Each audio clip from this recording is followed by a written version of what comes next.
las chicas que están ya en Cali. Conmebol debe conformarse con esta supremacía de Brasil y comillas un poco Argentina, o debe buscar una mayor competitividad. Hasta hace muy poco había sobre la mesa una idea.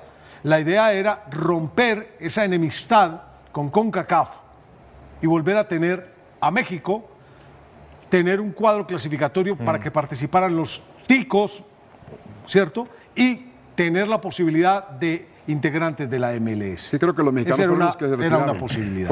Diana, adelante para ustedes tres. Comenzamos con la opinión de ustedes, compañeras. Simplemente si uno se va a las estadísticas, a los números que nos gusta manejar, si uno ve las últimas 5 Copas Libertadores, resulta que 4 han sido de Brasil y una de Argentina. Ahí empieza uno a darse cuenta de la hegemonía que están teniendo los equipos brasileños. Digamos que ese crecimiento en cuanto a competencia de Copa Libertadores. Históricamente sabemos el poder que tiene Brasil, pero eso, sumado a la inversión y a todo el entorno económico que se está generando alrededor del fútbol brasileño, hace que sean mucho más fuertes en Copa Libertadores en el tiempo más reciente. Y lo hablamos también hace unos programas que tiene mucho que ver el bajón que está teniendo Argentina en ese momento en la liga. Más allá de lo que hace River Plate y el conjunto de Boca Juniors, no ha bajado mucho la competencia interna en la liga argentina. Creo que eso tiene que ver también con lo que están haciendo ahora demasiado fuerte los equipos de Brasil, hablando de clubes. Meli, ¿qué tal? Muy bien, conformarse nunca, Pacho, nunca. Usted sabe que eso no existe para nosotros. Vamos para adelante y vamos en un proceso evolutivo, pero vamos retrasados en el tiempo.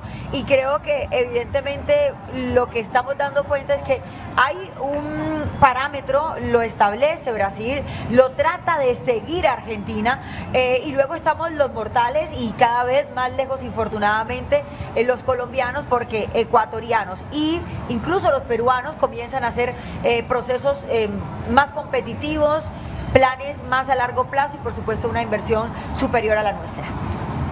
Bueno, buenas noches, Pacho, y a mis compañeras y a toda la mesa, buenas noches, a todos los televidentes.